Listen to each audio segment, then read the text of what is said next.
Muy buenas tardes, bienvenidos a todos y a todas a esta Sala María de Maeztu del Espacio Cultural Ortega Marañón. Esta sala que hemos denominado así, pues en hacer ese guiño, ese recuerdo y ese homenaje a lo que fue la residencia de señoritas, que estuvo aquí en este mismo edificio y que bueno, pues es un poco el reconocimiento a esa etapa de nuestra historia en el que la educación fue el máximo exponente de igualdad, ¿no? Hablaba con José Antonio ahora que hace nada estábamos aquí presentando el número de Pensar la Ciencia, solo ha pasado un año, quiere decirse que somos un año un poquito más, con más de experiencia, pero es que parecía que fue antes de ayer, porque además fue en esta misma sala de los primeros actos que hicimos en este año 2023 y además Ligi tenía ahí un poco la sensación de decir, queríamos ser el primer número del centenario y sin embargo nos hemos quedado en el de diciembre del 2022, ¿no? Yo creo que, bueno, qué mejor manera que cerrar, ¿no? Que cerrar un centenario y que sea ese broche de oro a una conmemoración de 100 años. Gracias, porque un año más, y ya son 5 los años de colaboración. Querido Nabil, muchas gracias. José Antonio, Manuel, Cristina y todo el equipo de la Fundación Ligi por este camino que empezamos hace 5 años y que además tiene su sello de identidad y esa marca, ¿no?, identitaria de que todos los diciembres son ciencia, ¿no? Yo creo que además este año hemos dado un paso más en esa estrecha colaboración con la Semana Marañón del 2023. Yo creo que es una relación de cómo dos instituciones en el año 2023 solo pueden colaborar para buscar sinergias, no estamos en competencia, estamos en colaboración. Y para mí, si tuviera que decir una institución socia, ¿no?, con la que esta casa colabora, yo diría que es la Fundación Ligi, ¿no? Es un ejemplo de cómo buscamos objetivos comunes desde nuestros fines fundacionales y compartimos ya casi una sede conjunta, porque ya es lo único que nos falta. Yo te voy a poner un despachito aquí porque ya nos vemos todos los días y es mejor que en vez del bono del parking vengáis a aparcar directamente al jardín.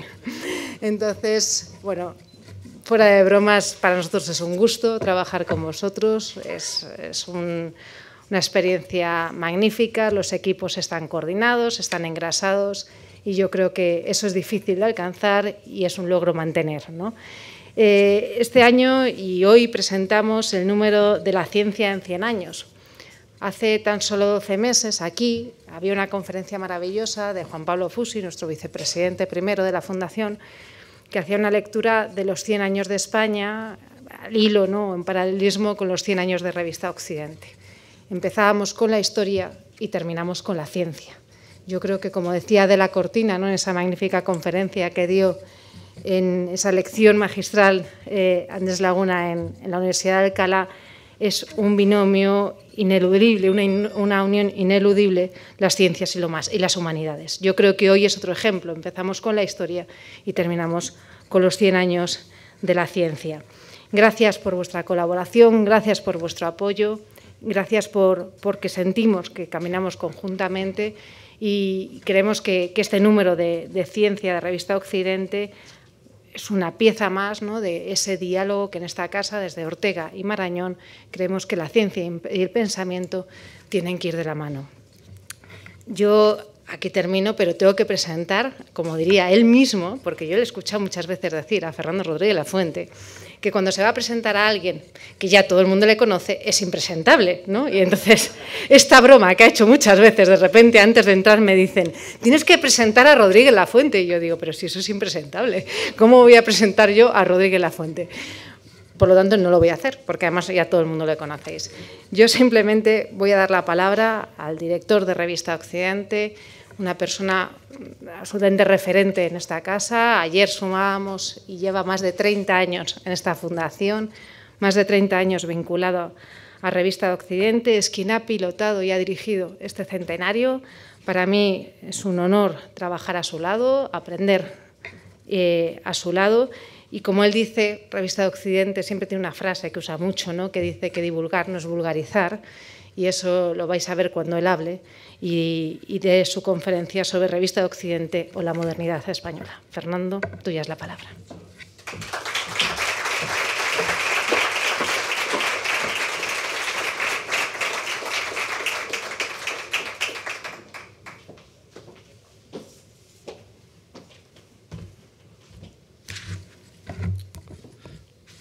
Bueno, muchísimas gracias por tus muy generosas palabras, Lucía.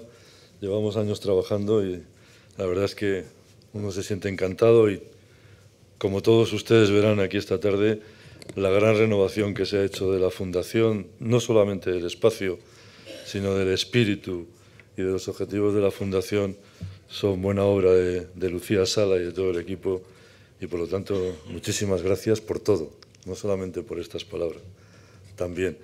Muchísimas gracias a la Fundación Ligi, a este número de la ciencia en 100 años, a José Antonio Sacristán y a todos los que han colaborado, a Adela Cortina, José Manuel Sánchez Ron, Carlos López Otín, Gemma Revuelta, Antonio Dieguez Lucena, Fernando Vaquero, Guillermo Vaquero Brown, Ramón López de Mántaras Badía y Ramón Horcajada González. Comentaba antes de entrar con José Antonio Sacristán y con Manolo Guzmán que están todos los que tienen que estar. La verdad es que es un lujo para la revista Occidente. Pero quiero, sobre todo, ya lo ha citado Lucía Sala, dar unos especiales y muy sentidos agradecimientos a la Fundación Ligi, a José Antonio Sacristán, a Manuel Guzmán y a Cristina Rico, ¿no? Primero, por el apoyo a la revista. Segundo, por los trabajos conjuntos. Tercero, por la complicidad intelectual. Cuarto, por la coincidencia de objetivos. Después, por los proyectos llevados a cabo con rigor, excelencia en cada número y por la calidad y la excelencia de los colaboradores y el acierto, que es cosa de la Fundación Ligi y de las tres personas que acabo de citar, el acierto en la elección de los asuntos a tratar. Y este año, precisamente, además lo agradezco, son los 100 años. Bueno, buscando siempre alguna, no singularidad, pero ni tampoco originalidad, pero algo más divertido, he descubierto un artículo de Ortega, publicado el 21 de febrero de 1909 en El Imparcial, bajo el título Pidiendo una biblioteca. Y decía Ortega en el año 1909. O sea, la revista de Occidente estaba muy lejos todavía de todo esto. Es preciso, ante todo, que España produzca ciencia. Y propone, querido José Antonio, Manolo y Cris, y propone algo fundamental, que es una biblioteca científica, en 1909.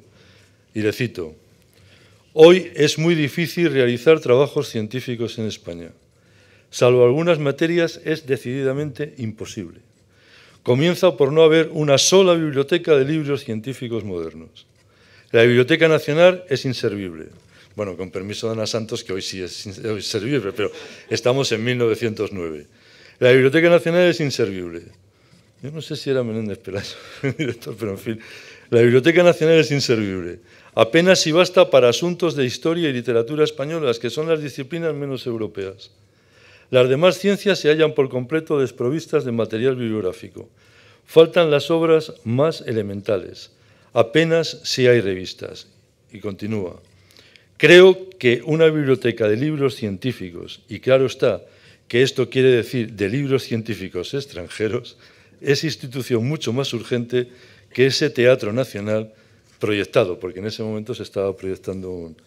Bueno, quiero decir que, en fin, que celebramos 100 años de ciencia, pero que según esto es más todavía, porque ya en 1909 Ortega está planteando la cuestión científica que va a ser clave en la creación de Revista Occidente. Sí, Revista Occidente o la modernidad española, porque la clave de la modernidad, de estos 100 años de la modernidad, es por dónde irrumpe la modernidad. Y es por donde yo voy a ir, ¿no? Decía Kevin Birmingham, que escribió un libro muy relevante sobre el libro más peligroso de la historia, que era el Ulises de Joyce, que fue prohibido en todos los sitios, su edición, que las revistas fueron la blogosfera del vanguardismo, del modernismo. Y vamos a empezar por aquí. Para la historiografía española, para la historiografía intelectual, el periodo comprendido entre 1898 y 1936 es considerado como la edad de plata de la cultura española. Durante esos años surgieron y convivieron tres generaciones excepcionales, la del 98, la del 14 y la del 27. También fue la edad de plata para las revistas, un tiempo de esplendor, de poder y gloria, un tiempo de nuevas convulsiones políticas y sociales y de extraños horizontes de grandeza literaria y artística, pero todo quedaría reflejado en sus páginas. Recorrer cada una de ellas es un viaje a la mejor memoria de la más brillante cultura en español del primer tercio del siglo XX. Provoca además un deslumbramiento contagioso. Aquellos fueron los días en que ese diverso y variopinto club de publicaciones, surgida al albur de unos anhelos estéticos, filosóficos, plásticos, cinematográficos, sin límites, constituyó el referente esencial, el rito de paso, la puerta que se abría y mostraba el más amplio mapa del conocimiento, la puerta que destapaba los ocultos secretos de la creación y que informaba con sentido crítico de lo que ocurría aquí y allí y más allá. Constituyó el referente intelectual de una España necesitada de hacer viajar las ideas, las estéticas y las gentes. De manera especial necesitada de recibir en sus páginas la divulgación científica, el ensayo filosófico y las nuevas formas de enfrentarse a la historia, además de las tendencias vanguardistas en que se habían embarcado las artes que tanto en España como en Iberoamérica, como en el resto del mundo, vivía esos días de gozosa plenitud y ruptura de fronteras intelectuales. Por ello no es casual el apelativo de Occidente cuando Ortega, junto a Fernando Vela, crea Revista de Occidente en julio de 1923. Vanguardias renovadoras, neoclasicismos modernos, eclosión de los cinematógrafos, crisis económicas, totalitarismos emergentes, ciudades convertidas en metrópolis, irrupción de los medios de comunicación de masas, presencia de los medios como la radio, todo sucedía a la velocidad de un nuevo siglo no menos vertiginoso, y el libro de Philip Bloom, Años de vértigo. Y en el centro intelectual y artístico de ese laberinto, las revistas como elementos vertebrales, orientadores, críticos, como guías en la sombra de la existencia, faros en la niebla, antenas que recogen y filtran y cuentan todo cuanto ocurre. Para el profesor José Carlos Mainer, le cito, las revistas son historicistas o proféticas, nacionalistas o internacionalistas, habitualmente las dos y hasta las cuatro cosas a la vez. Las revistas surgieron precisamente porque algo debía evidenciar la existencia de estas encrucijadas. Son fragmentos de un tiempo que el propio tiempo hace intemporales. O en la idea de las calas en un tiempo como una piedra en un estanque, la revista debe crear círculos concéntricos cada vez de mayor divulgación. Son tiempos en los que las revistas unen, llenan huecos, cubren los espacios en blancos que dejan otras actividades culturales, el libro, el cuadro, la película, la representación teatral, la interpretación musical, la universidad, y un público que se hace paulatinamente mayoritario en números y mayor de edad en su curiosidad intelectual. El mexicano Alfonso Reyes lo describiría así: las revistas, esas nebulosas cargadas y finas que llenan los intersticios entre los libros. Las revistas se configuran como laboratorios en el largo tiempo, pruebas, encajes, actitudes, tendencias, caracteres, comportamientos, encuentran porque no buscan, son territorios de hallazgos inmediatos, seleccionan, depuran y, como señaló el mexicano Guillermo Sheridan, la revista, dice, previene y predice, y si atina, prevalece. Son revistas que dependen de un autor, de un grupo, de una conspiración y de un juego. Todas son intransferibles. Jaime García Terrés. Dentro de la diversidad inevitable entre los hombres, una revista deberá traducir en relación con las letras los intereses, los gustos y las orientaciones de un grupo determinado, so pena de convertirse en algo ineficaz e incoloro. Una revista es una actitud definida y arbitrio operante.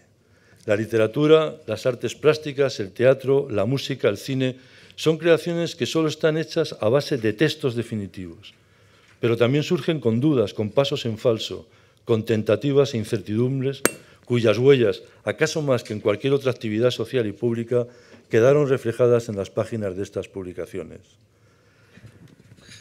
Kevin Birmingham, el modernismo, que es lo que se llama en el mundo anglosajón, lo que nosotros llamamos el vanguardismo, se incubó en pequeñas revistas autoeditadas y autogestionadas. El formato por entregas propiciaba cambio de lealtades y rupturas repentinas, como el salto de Ezra Pound del imaginismo al vorticismo. Los escritores podían debatir, experimentar y cambiar de opinión de un mes para el siguiente. Nombres imperecederos compartieron sus páginas con aficionados y excéntricos caídos hace tiempo en el olvido. Los autores rara vez cobraban y sus aportaciones. por sus aportaciones. Aquellas revistas se configuran hoy como las epifanías, que eran irregulares pero abundantes. Solo en 1918 Ezra Pound publicó un total de 117 colaboraciones, fragmentos de prácticamente todas las obras de James Joyce, entre ellas Dublinese, Retrato del artista adolescente, Ulises y Finnegan's Wake. Aparecieron de manera experimental en revistas cuando aún no había terminado de escribirlas. La mayor ventaja de estas revistas, tal como se las conocía inapropiadamente, era precisamente su espacio. Hoy es una época fijada en la historia. Esos fragmentos intemporales, o a la manera de T.S. Eliot, ese orden simultáneo, representan la guía más certera para recorrer, entre las tormentas de lo que pasó, los nombres y las obras de los primeros avatares del siglo pasado. La serie histórica se suspende en las revistas. Lo que gana en actualidad es lo que mañana será historia, siempre historia contemporánea. La revelación, el desvelamiento de las genealogías artísticas y filosóficas, científicas y periodísticas, la creación de nuevos rumbos y derivas, la instalación de un canon. En España será la generación del 27 la llamada generación de las revistas. Domingo Ródenas de Moya recuerda: las revistas encierran los secretos de la evolución del nacionalismo regeneracionista al nacionalismo fascista, del simbolismo poético al imaginismo de ultraístas y creacionistas, de los duelos y quebrantos en la hirsuta primera vanguardia al retorno a la disciplina del orden y la composición, de la militancia deshumanizada en un arte puro a la pura militancia en un arte orientado a transformar la realidad. La historia literaria no es sino la decantación de todo este material turbio y mezclado. El papel de las revistas, como digo, en la vida intelectual española e iberoamericana ha sido decisivo. Pronto se convierten en los grandes canales de comunicación, información y conocimiento, de debate, polémica y crítica de una creación minoritaria, amplia, diversa, compleja, provocativa, trascendente y curiosa. Pronto cumplen una misión intermedia entre las obras concluidas y la prensa diaria. Pronto adquieren la categoría de interlocutores de corrientes artísticas e intelectuales de esencial aportación a los vastos e imprevisibles destinos del siglo. Cabría intentar una breve nómina del conjunto de estas publicaciones que fueron portavoces de una nueva sensibilidad, sin duda.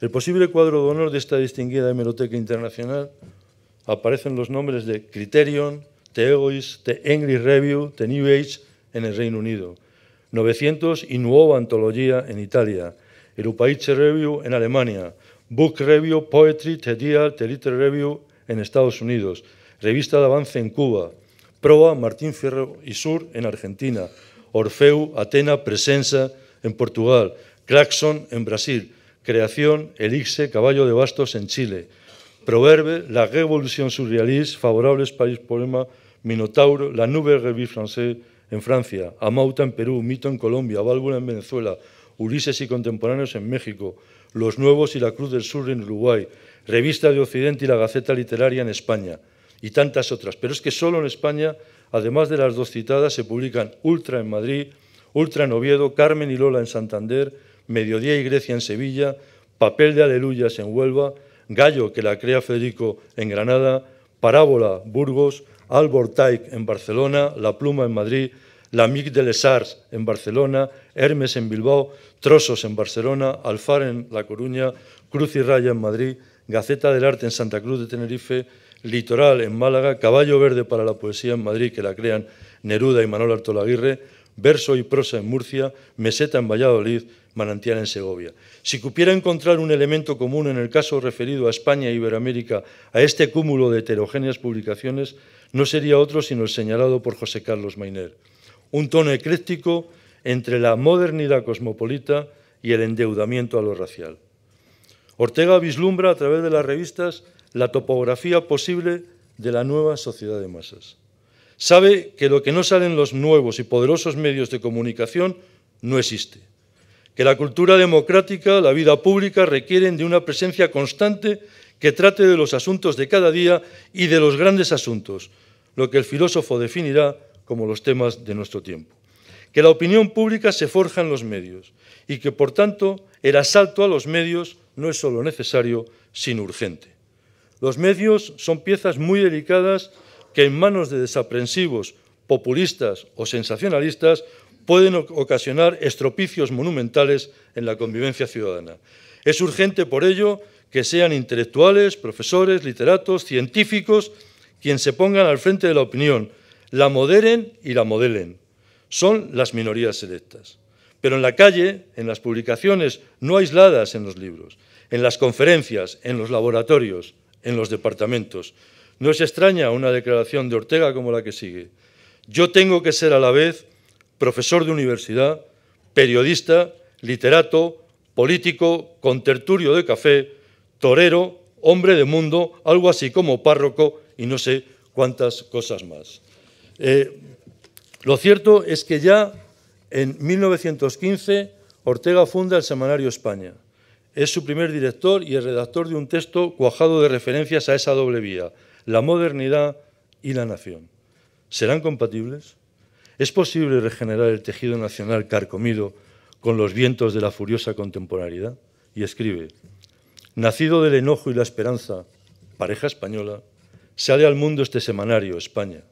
Los que hemos de escribir en sus columnas, gente ni del todo moza ni del todo vieja, asistimos desde 1898 al desmembramiento de la vida española. Cuanto más patriotas éramos, mayor enojo sentíamos. Y esta experiencia de que existe una vasta comunidad de gentes gravemente enojadas, toda una España nueva que siente encono contra otra España fermentada, podrida, ha hecho surgir en nosotros la esperanza. Sin embargo, la presencia de Ortega en el semanario apenas dura el primer año. En todo caso, es un buen referente de la andadura intelectual cuyo eje vertebral será esa doble visión de la realidad, modernidad y nación, que reunirá en torno de sus páginas a varias generaciones. Allí escribirán Baroja, Machado, Ortega, Azaña, Pérez de Ayala, Dors.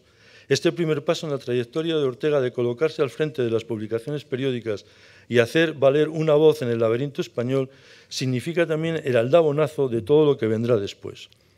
Señalaba Marcelino Jiménez León, pero no podemos comprender cabalmente la importancia del semanario España en el panorama de las revistas y periódicos culturales de la época si no tenemos en cuenta la estrecha relación que hay entre ella y otros medios fundamentales vinculados a Ortega y Gasset y a Nicolás María de Urgoiti, como son la creación del periódico El Sol, 1917, La Voz, 1920 y la Revista de Occidente, 1923. Y continúa, la nómina no quedaría completa en lo esencial si no añadiésemos la estrecha relación que se establece desde 1923 a 1936 entre las cabeceras que acabamos de citar y la Nación de Buenos Aires, que les dará voz al otro lado del Atlántico. Muchos de estos medios compartieron directores, secretarios de redacción y colaboradores, y en cierto modo podría considerarse etapas de un único y vastísimo proyecto cultural y económico encabezado por Ortega y Urgoiti, que truncó para siempre la guerra civil y sus nefastas consecuencias. Como en toda época de fermentación, reinaba una enorme confusión de ideas, tendencias, movimientos que originaban incertidumbre e inseguridad y no permitían ver claramente por dónde marchaba el mundo, cuál era su futuro, y había también el afán de conocerlo. En el mismo pensamiento de Occidente se había engendrado esa confusión. Tenía que ser quien volviera a poner orden y claridad. Había que satisfacer esa curiosidad vital y había que hacer un alto en el camino y mirar alrededor, lo que significaba establecer automáticamente una perspectiva y una jerarquía. Esta había de ser y fue la Revista de Occidente, una mirada al exterior, una mirada alrededor. Ortega diseña una vasta operación, hoy diríamos mediática, entonces más certeros, sencillamente política o regeneracionista o civil o pedagógica o ilustrada, que tiene como misión modernizar la vida española en todas y cada una de sus actividades ciudadanas, pero con particular énfasis en el ámbito intelectual, en la creación y difusión de nuevas sensibilidades, en los recientes usos urbanos, en las renovadoras corrientes de pensamiento y en los vertiginosos descubrimientos científicos. De ahí que su gran creación, al instrumento al que aspirará, en la acertada siempre opinión de Mainer, es, cito, la incorporación de la joven intelectualidad española a los rumbos del pensamiento internacional de entreguerras. Les he traído lo que escribe maravillosamente bien Fernando Vela cuando la revista, tienen ahora ocasión de ver La Segunda Época, que es un momento clave para la vida española, la revista cuando vuelve a salir en el 63, y le pide José Ortega Espotorno, director, que escriba, 40 años después de la creación de la revista, que escriba sobre cómo salió, ¿no? Les leo, por favor. Una tarde a mediados de abril de 1923, subiendo por la calle de Alcalá, Ortega me dijo: ¿y por qué no hemos de ser nosotros los que hagamos esa revista? Usted me ayudaría como secretario de redacción. Yo era muy poco para tan grande y difícil empresa, pero al lado de la gran personalidad de Ortega me sentía con fuerza para ese cometido auxiliar. En aquel paseo quedó esbozado el plan, las colaboraciones extranjeras con que se podía contar, desde luego, o había que conseguir, las españolas que merecían la pena e incluso los sumarios aproximados de algunos números. Ortega se comprometía a contribuir no solo con artículos propios, sino también con traducciones del alemán que aparecieron en los primeros números, entre ellos La filosofía de la coquetería de Simmel. Voy a resumir el texto maravilloso de Fernando Vela. Los títulos que preferían, y se formó una lista de 15, entre los cuales, cuando buscan el título de la revista, los dos hacen una lista de 15 títulos posibles, ¿no? Y se eligió el de Revista de Occidente como el que mejor indicaba nuestros propósitos. Esta denominación extrañó bastante entonces y hasta fue muy criticada, pero con el tiempo se ha visto que no era una denominación cualquiera. Por ejemplo, puramente geográfica, escogida por capricho, sino por profundas razones y como inspirada por un sentimiento del porvenir, porque hoy Occidente, dice Vela, ha venido a ser uno de los términos del trágico dilema de nuestros días. Al destino de ese gran nombre está ligada nuestra existencia, toda nuestra existencia, incluso la física. Con este pequeño capital nos lanzamos a la aventura. El primer paso fue buscar un local de modesto alquiler donde instalar la redacción y administración. Lo hallamos en el número 7 de la Gran Vía, que entonces se llamaba, como saben, Avenida de Pi y Margall. El edificio no estaba terminado y teníamos que entrar por una puerta secundaria de la calle de la Salud y subir por una escalera que todavía estaba sin barandilla, con riesgo de caer al fondo al menor traspié. La habitación era muy reducida, sin espacio más que para 2 mesas. Allí trabajábamos durante algún tiempo. Ortega, su hermano Manuel, como administrador, la señorita Dolores Castilla, Lolita, que ya es un mito en la historia de la revista, como secretaria, yo como secretario de redacción, Ángel Pumarega como corrector y confeccionador y el ordenanza Anacleto. Fueron aquellos... Sí, Anacleto, joder.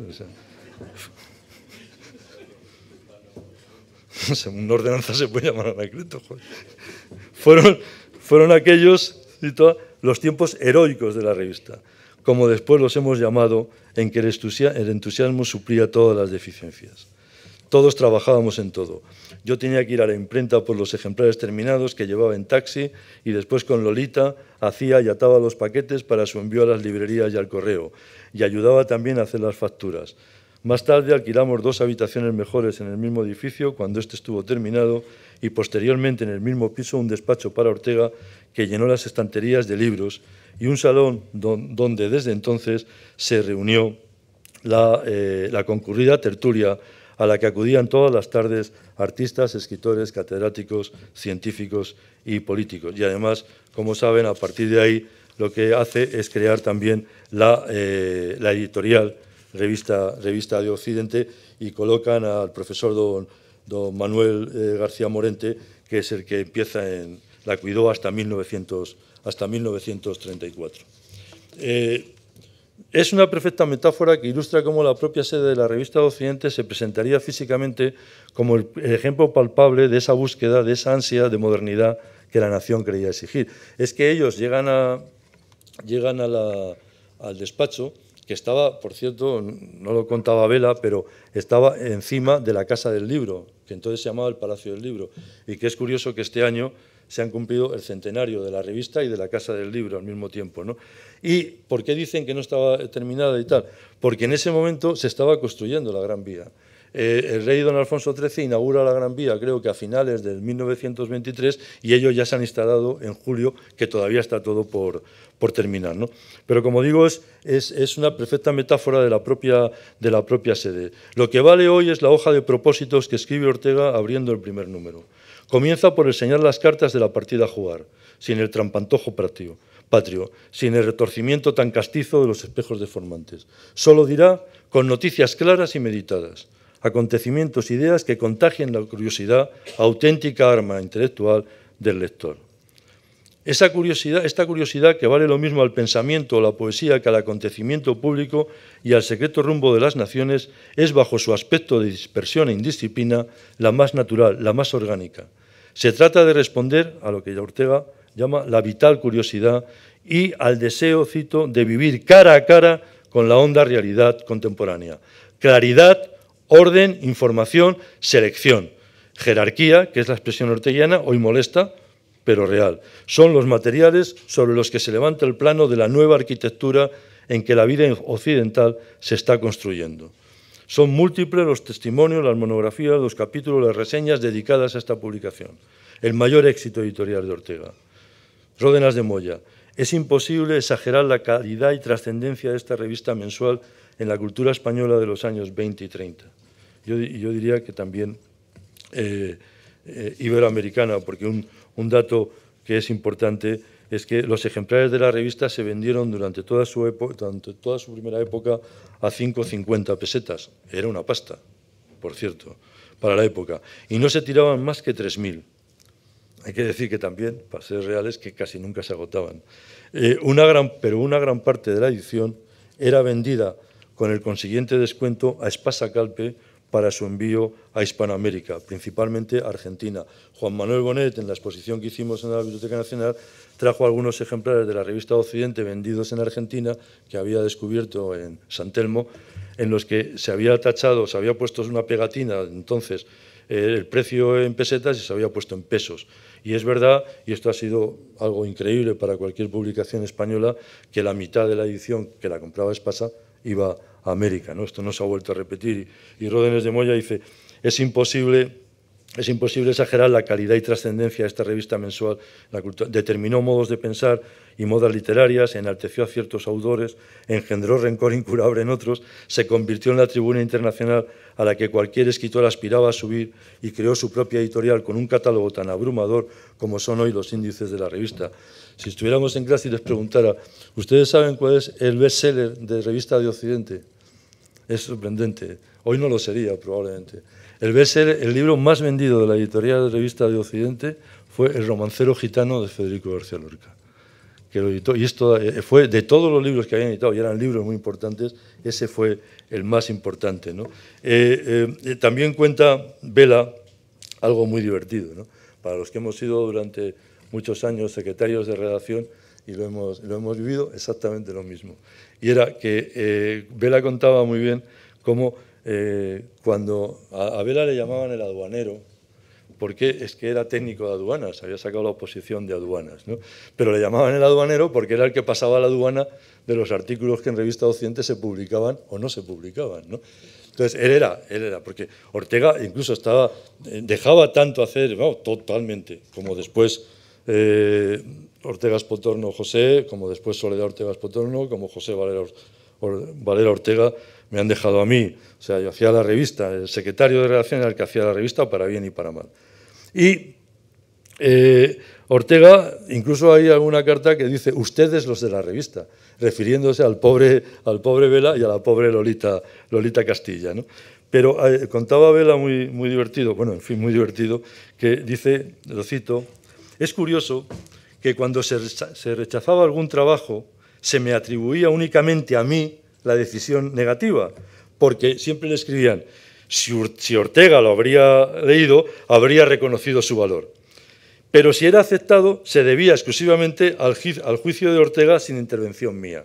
Esto le llevó al pobre Vela a que al comienzo de la Guerra Civil, en el disparate del 18 de julio de Madrid, el doctor Marañón tenga que sacarle en una ambulancia porque Vela no sabe muy bien quién le va a venir a pegar el tiro, si unos o otros, pero no por cuestiones ideológicas, sino por no haberles publicado. Estas cosas pasan aquí, así que tened mucho cuidado los que os dedicáis a esto. Pero termino. Será la revista el espacio determinante en la configuración de los usos y valores contemporáneos. Frente a la concepción acertada de intelectual, Ortega presenta una actitud ciertamente perturbadora por ambigua. Porque más allá de la estela consabida de las minorías intelectuales rectoras, una de las inspiraciones de la creación de la revista, era la irrupción, la forja de grupos entrelazados de profesionales con capacidad para una transformación nacional. Ahí están sus empresas culturales, su compromiso público y diario, su pisar la calle y saber lo que pasa, lo que se dice, lo que se espera, lo que se anhela. Es decir, está una acción política, cultural, pedagógica, activa, constante, innovadora, provocativa, consciente y crítica. Cualquiera de los ejemplos que jalonan esta actividad pública orteguiana, periodismo, revista, editorial, radio, muestra una convicción. La cultura está presente en la fascinante película de Frisland, Metrópolis, en la abrumadora y electrizante novela de John Dos Passos, Manhattan Transfer, en la epopeya de la gran ciudad de la vorágine, el Berlín, que magistral y atormentadamente describió Alfred Doblin en Berlín Alexanderplatz.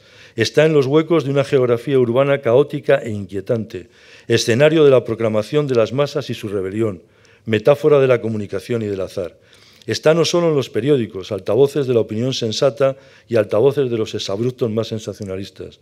Está en esa nueva herramienta de civilización que son los recién nacidos libros de bolsillo, que harán cierto ese brillante llamado publicitario surgido en el New Deal norteamericano de millones de libros para millones de lectores. En España este hecho tendrá uno de sus primeros y eficaces ejemplos con la creación de Calpe en 1920 y su colección de bolsillo.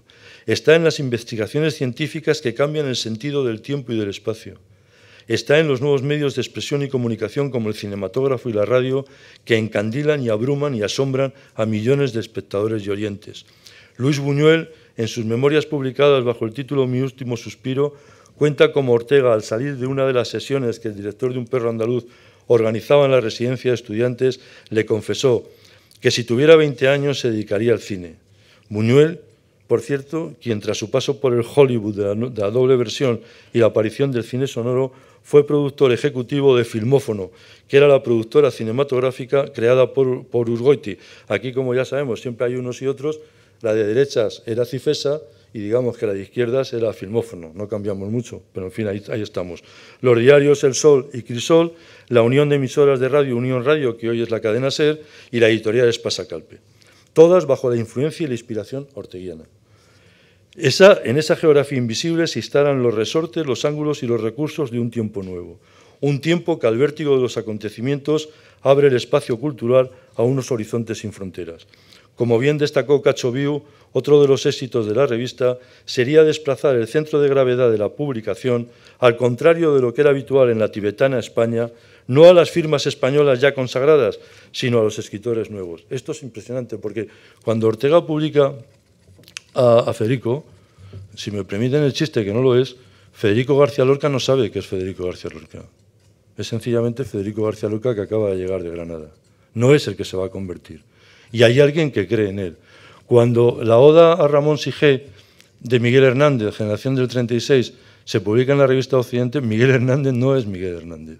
Es decir, la apuesta que hace Ortega y Vela, que hacen por los jóvenes de toda la generación del 27, dense en cuenta que Federico tiene 25 años cuando publica en la revista de Occidente, ¿no? Y dice Cacho Viu, habrá que atribuir sustancialmente a la probada sensibilidad y buen hacer de Fernando Vela el éxito del empeño que reunió, quizá como nunca revista alguna en España, tan brillante pléyade de poetas, ensayistas, filósofos y pintores en las etapas iniciales de su trayectoria.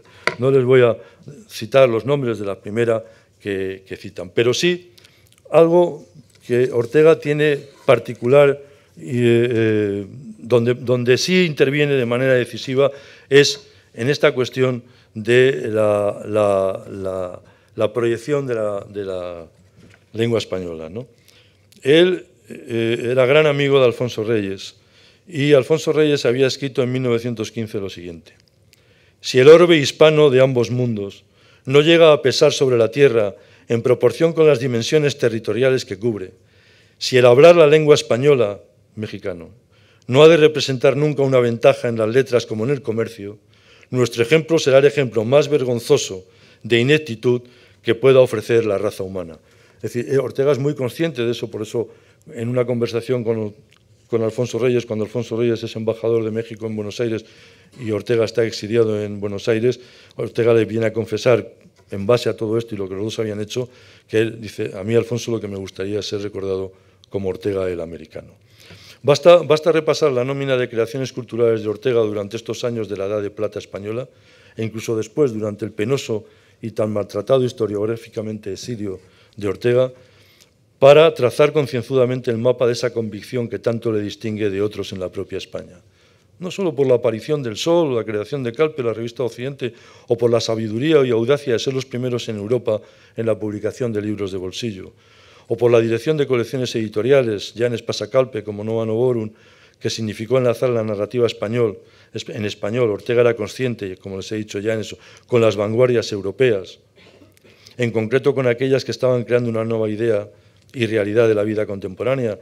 Aparece Joyce en la revista, aparece Kafka, aparece Virginia Woolf, y la publicación de Revista Occidente y la editorial de igual título, o por la prolongación, tras 1939 en Argentina, de esta labor, por cierto, solo interrumpida por el temor de los directivos de Espasa a que las autoridades franquistas tomaran represalias contra la editorial por dar cobijo y alentar a Ortega, o por la malograda creación de una editorial junto a los influyentes editores Kraft en el mismo Buenos Aires, por la editorial Azar que trazó en su posterior exilio de Lisboa, o por las trabas infinitas del régimen de Franco a la instalación y difusión del Instituto de Humanidades en Madrid. No solo por todo ello, cabe insistir, sino por llevar los grandes temas de nuestro tiempo a la discusión pública mediante las publicaciones periódicas, sacar a la universidad de su burbuja endogámica y ocupar con razón y sentido los escenarios culturales. En la actitud de Ortega cabe pensar, alguno lo ha hecho y lo ha publicado, en cierta contradicción, y es verdad, pues cómo alimentar la formación de élites rectoras y al mismo tiempo crear el germen, a través de empresas culturales de largo y ancho impacto, de mayoritarios grupos de lectores, profesionales de muy distintas y distantes procedencias que se sienten cómplices y cercanos. Cómo proteger a estas minorías regeneradoras frente a un concepto de cultura cuyo fundamento se asienta en que toda acción del espíritu es una expresión de libertad. Termino. La acción pública de Ortega, en este caso centrada en la revista Occidente, tiene su marca de inquebrantable modernidad al entender que las empresas culturales, con su marco de expansión, con su capacidad de crear opinión en los medios de comunicación de masas, de representar el imaginario colectivo de grupos de ciudadanos en los que la línea de separación entre la alta cultura y la cultura popular cada vez se hace más nebulosa, exigen, el acierto orteguiano, un modelo de formación, comunicación e información algo más que peculiar. El catálogo que incorpora Ortega a la vida española queda expuesto, fijado en las páginas de la revista. Concepto abierto de la cultura, anticipación de la Unión Europea, proyección hacia América, irrupción de las masas, presencia de los intelectuales en los medios de comunicación, transformación de la idea del libro, papel y misión de la universidad, impulso de las universidades a las humanidades y a la investigación científica como una misma acción, atención a la tecnología como instrumento de transformación y renovación social. Por mucho que su labor filosófica le llevara a los paisajes fenomenológicos de Husserl, Heidegger, Dicey, Ortega, por mera biografía, vivió bajo la forma de una imprenta, de la divulgación, de la creación de influencia. Revista de Occidente, modelo intelectual de la Edad de Plata de la cultura española y en español, miraba hacia Europa, miraba hacia América, y aún consciente de que no hay respuestas definitivas a las grandes preguntas, en su vital curiosidad, la que imprimió y vertió en la revista, indaga, pregunta, propone, sugiere, advierte, descubre y vuelve una y otra vez a la Europa y a la América de las revistas, es decir, de Occidente. Y lo único que podemos desear desde aquí es que cumpla 100 años y que nosotros lo veamos allí donde estemos. Muchas gracias.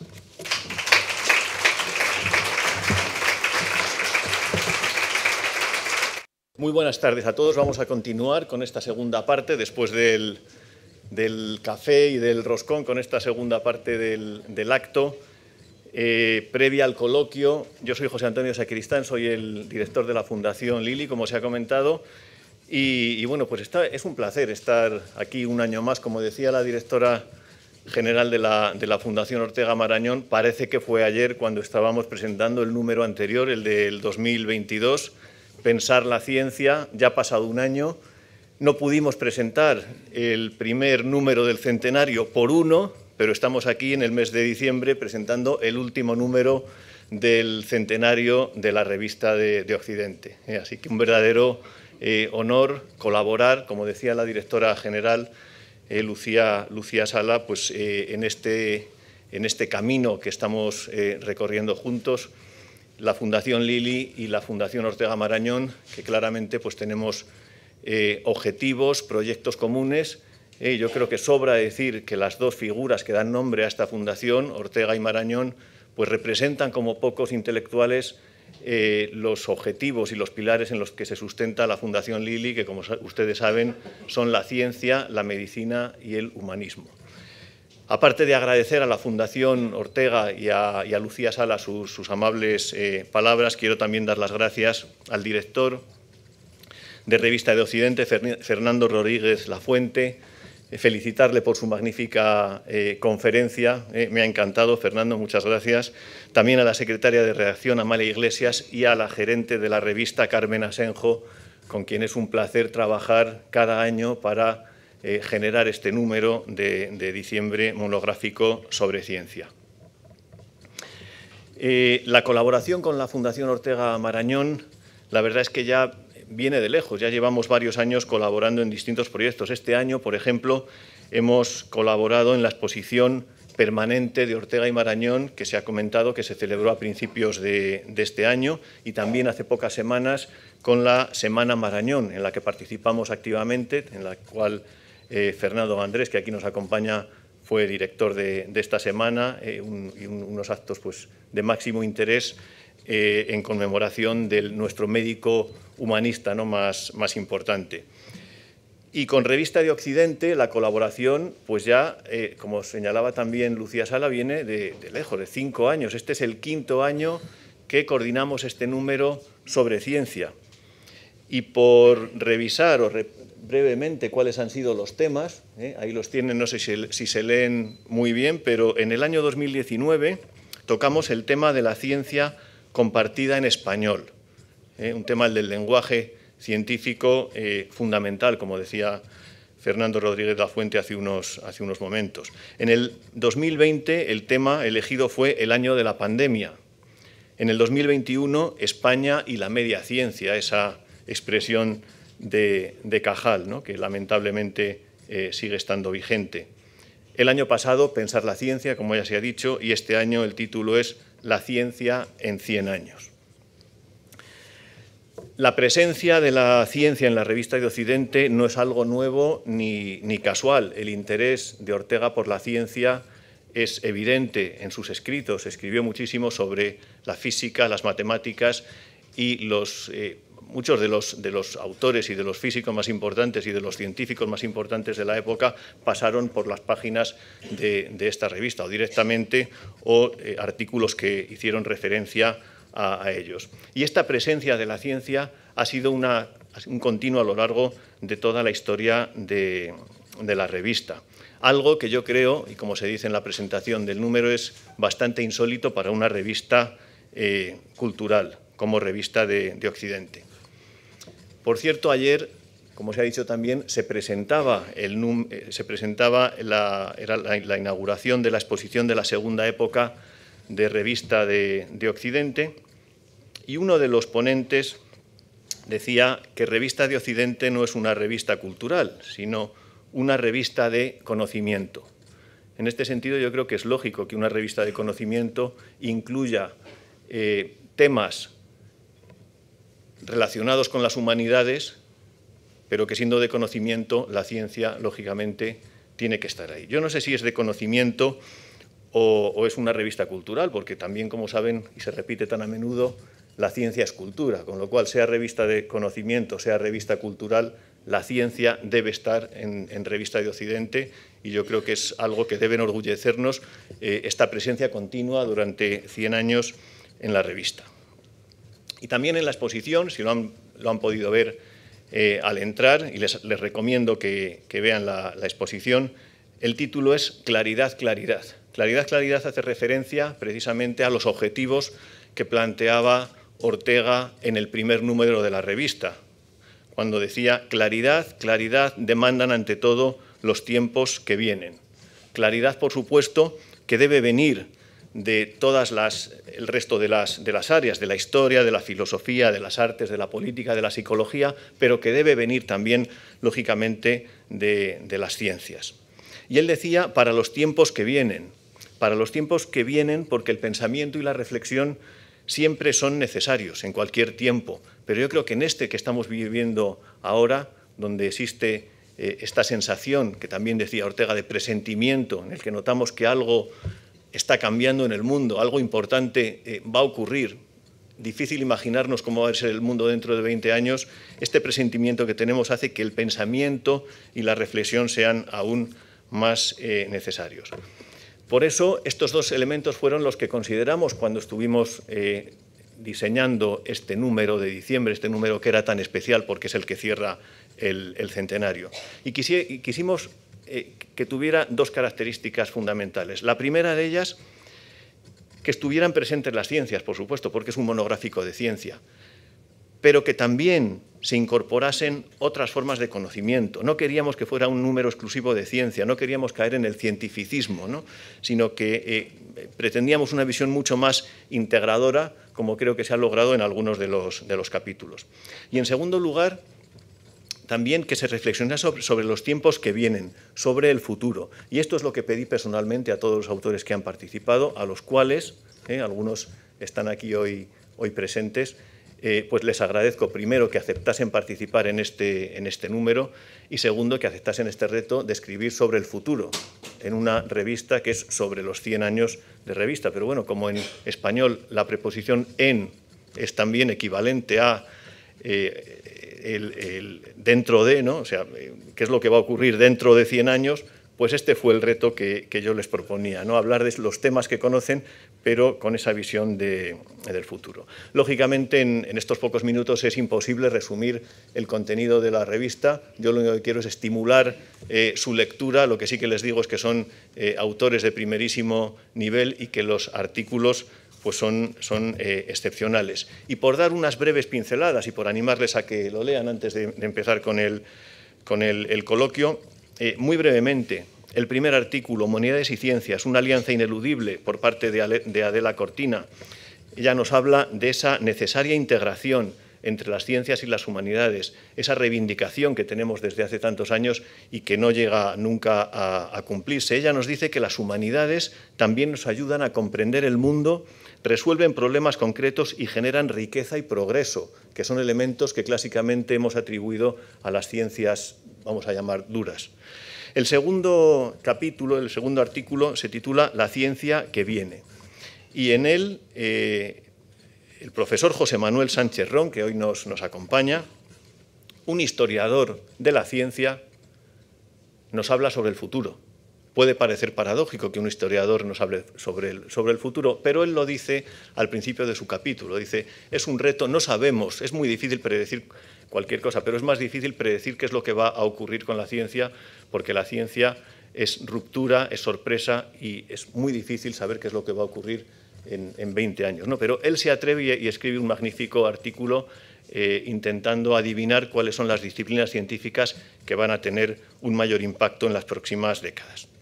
El tercer artículo, La cultura de la vida y la salud del futuro, a cargo de Carlos López Otín, es uno de estos artículos que impresiona, que uno acaba de leerlo y se queda pensando durante un buen rato porque no tiene desperdicio. Él, aparte de hablar sobre los temas que conoce mejor, la revolución de la biología molecular, la definición de la salud del futuro, de la enfermedad, hace una reflexión final sobre la salud mental, la gran epidemia del siglo XXI. El cuarto artículo se titula Transformaciones y retos de la comunicación pública de la ciencia. Lo escribe Gemma Revuelta, que también nos acompaña en la sala, y es un artículo también de máxima actualidad. Habla sobre la profesionalización de la comunicación de la ciencia, tan necesaria, y también de que esta comunicación de la ciencia debe formar parte de la actividad esencial de los científicos. algo que por fortuna se está produciendo cada vez más. El científico no solamente se dedica a sus investigaciones, sino que en un gran porcentaje, vamos a decir, también se están dedicando a la comunicación de esas investigaciones.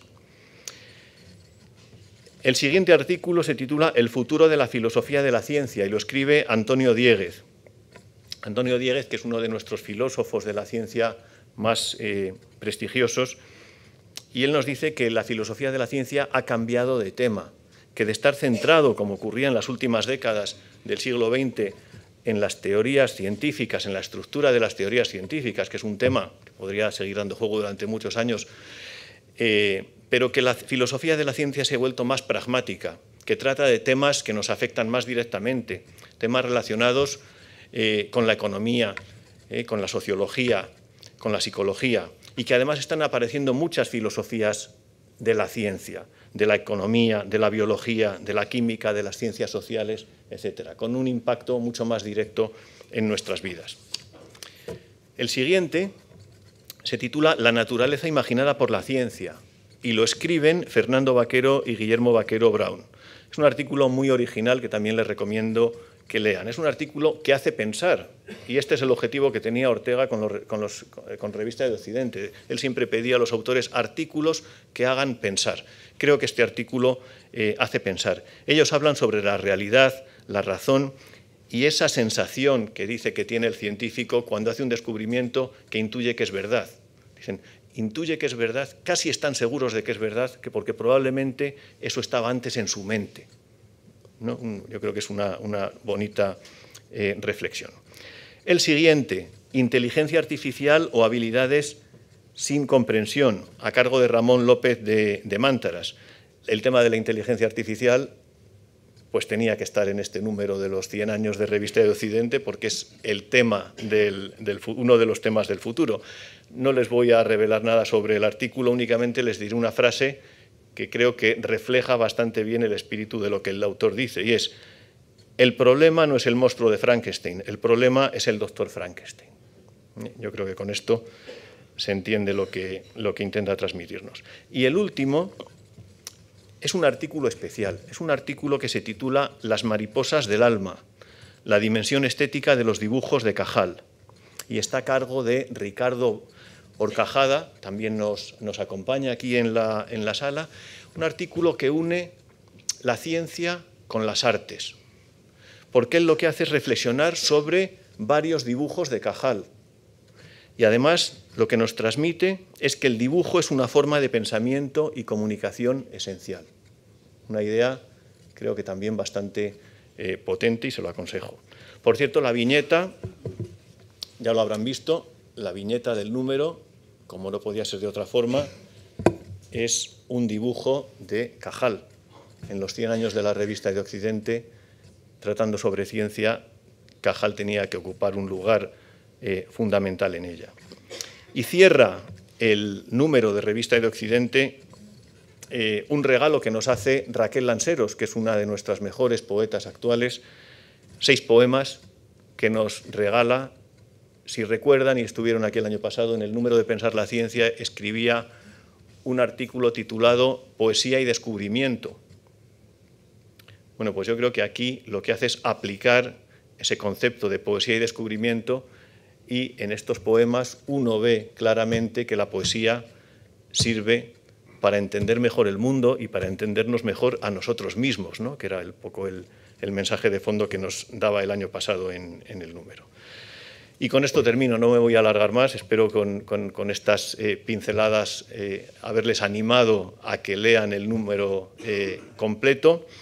Reitero mi agradecimiento a los autores y ya doy paso al coloquio, presentando al moderador, que es el profesor Antonio López Vega, que es director del Instituto de Investigación Ortega Marañón, buen amigo, además, y bueno, pues una persona, yo creo que de referencia en la Fundación Ortega Marañón, que siempre pues ha estado ahí ayudándonos, igual que a las personas a las que me he referido anteriormente, y ya les dejo para que sea él quien presente a nuestros ponentes de esta tarde, a los cuales, pues ya y con esto acabo, muchas gracias por estar aquí y gracias a todos nuevamente por acompañarnos en esta tarde.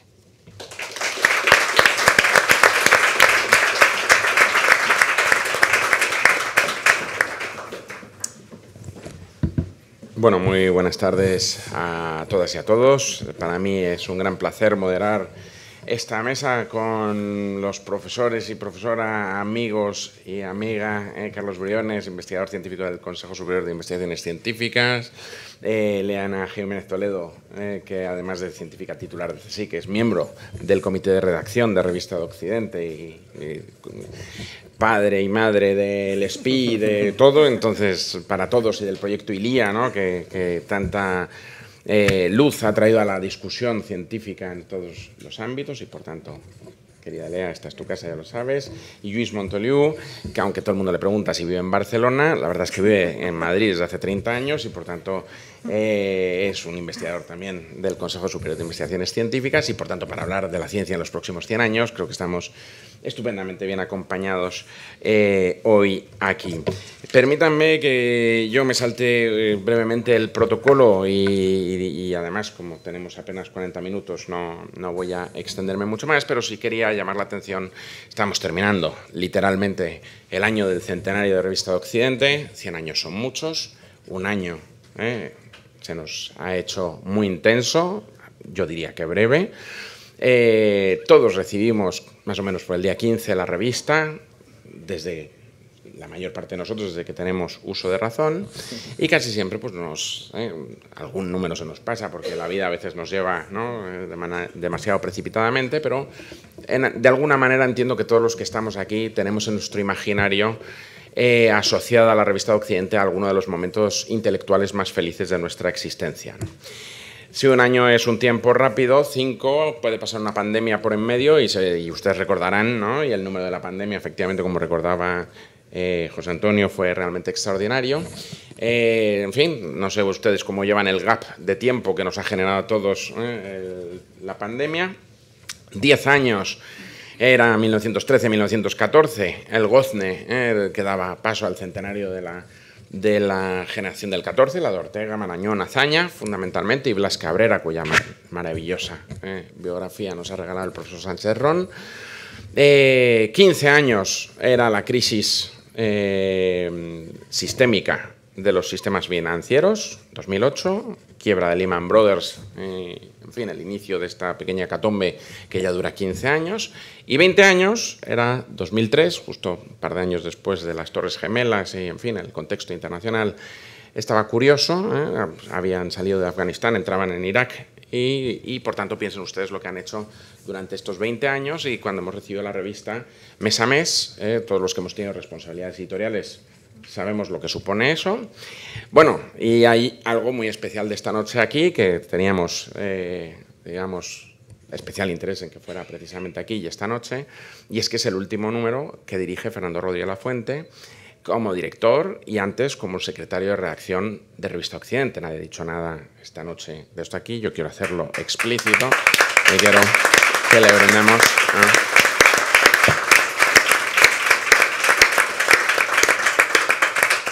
Y además, él ha hecho una broma antes con Anacleto y con Lolita Castillo, pero es que le ha acompañado Carmen Asenjo durante todos estos 20 años, que es el alma y motor, y por tanto quiero pedir otro aplauso muy cariñoso para Carmen,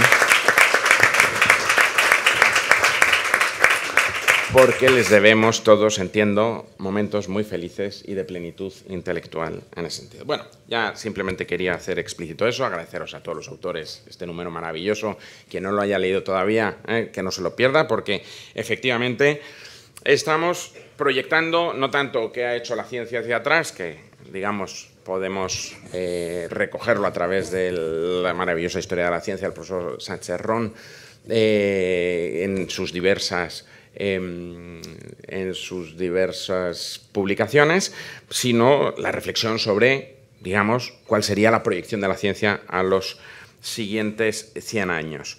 Claro, yo me acordaba al leer el número de H.G. Wells y aquel libro de finales del XIX donde proyectaba lo que parecía que iba a venir en el siglo XX y cómo acertaba, ¿no?, con los cepelines, las bombas atómicas, la televisión, los cohetes. Así que mi primera pregunta para nuestros contertulios de hoy, porque esto es más contertulio que es, ¿qué pensáis que puede pasar en los siguientes 100 años? ¿Y cuál de los 100 años pasados os parecerían los hitos más relevantes de la ciencia? Algunos de los autores destacan los suyos favoritos en cada una de sus publicaciones, pero a mí me gustaría que en un juego de ciencia, nunca mejor dicho, ficción, pues proyectarais lo que os parece que debe ser o que nos puede sorprender, porque siempre resulta sorprendente, la ciencia en los próximos 100 años. Quería leer. Pues venga, vamos para ahí. Sí. Gracias, Antonio. Yo antes de nada quería agradecerte, Fernando, porque has hecho un resumen magistral de la revista para aquellos como yo que no la conocíamos suficientemente y han estado paseando por la exposición. Y como decía José Antonio, es una revista que no solo es de filosofía, no solo es de ciencia, no solo es de cultura, es una revista de conocimiento. Y aquí quizá alguno se va a mover en la silla, alguno de los que nos dedicamos a la divulgación. Yo quiero romper una lanza en favor de los textos, de que no todo puede explicarse con un vídeo de 30 segundos o de 1 minuto, que hay que leer y que los artículos que están incluidos en este número de la revista del Centenario yo creo que son un buen ejemplo de ellos, ¿no? No me escapo, te respondo. No pienso dejar que te escapes.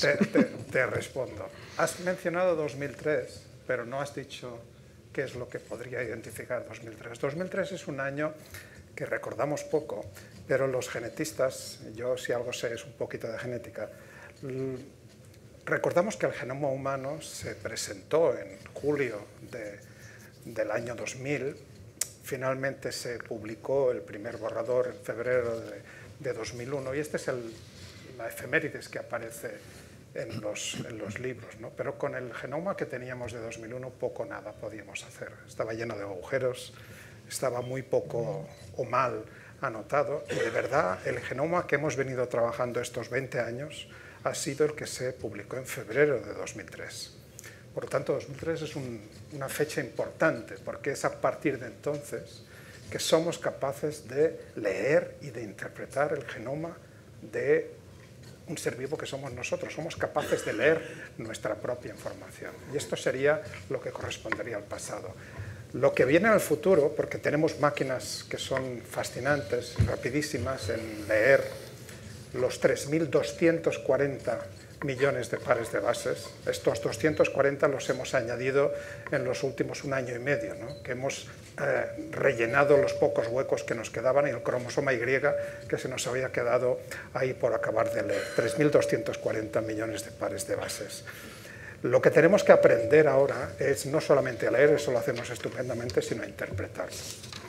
Y la interpretación del genoma va a generar muchísimo desarrollo en prevención de enfermedad. Antes que curar enfermedades es muchísimo más adecuado prevenirlas. Para prevenirlas uno tiene que saber diagnosticarlas.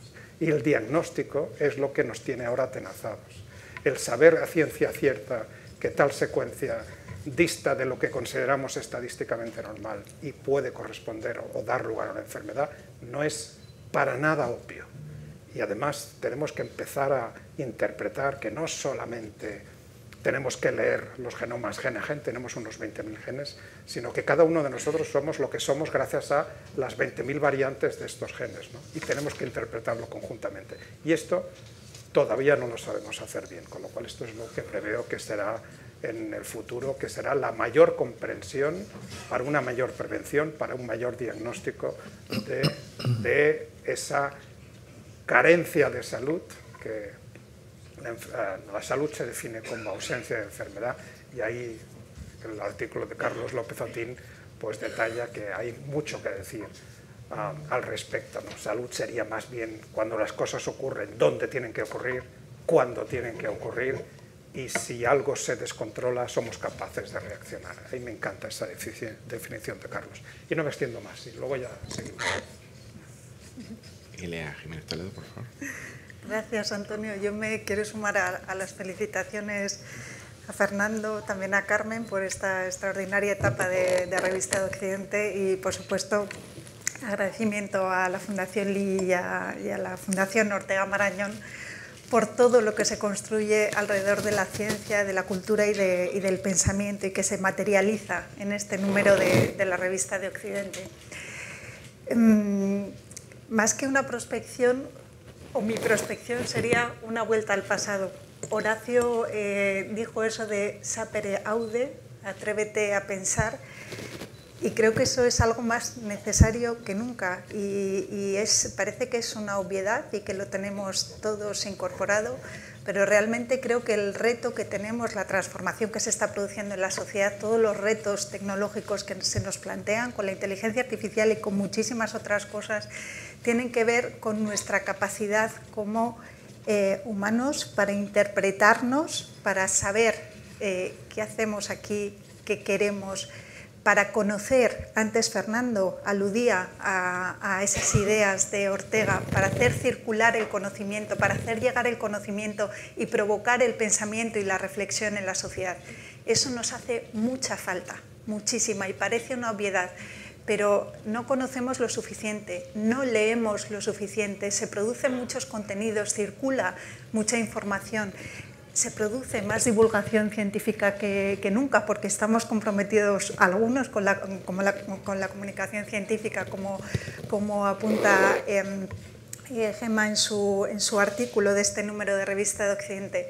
Pero necesitamos que una gran parte de la sociedad esté comprometida con este afán por el conocimiento, con esta necesidad por el conocimiento. Si no generamos pensamiento crítico, si no somos capaces de actuar gracias al conocimiento y gracias al análisis crítico de lo que tenemos delante, pues el futuro va a ser mucho más incierto de lo que nos podemos imaginar. Ayer mismo se cerraba también el centenario, en este caso el 5º centenario de la muerte de Nebrija, y se hizo una reivindicación muy importante en el acto de clausura, y es que Antonio de Nebrija abogaba por el estudio de la lengua, porque la lengua nos adentraba en el pensamiento, en la exégesis de los textos, en la interpretación de los textos. Y eso no es ni más ni menos, como dijo Lola Pons, que enseñarnos e inducirnos a pensar. Y yo creo que eso es lo más básico que tenemos que hacer y el reto más importante del futuro que tenemos. Carlos. Bueno,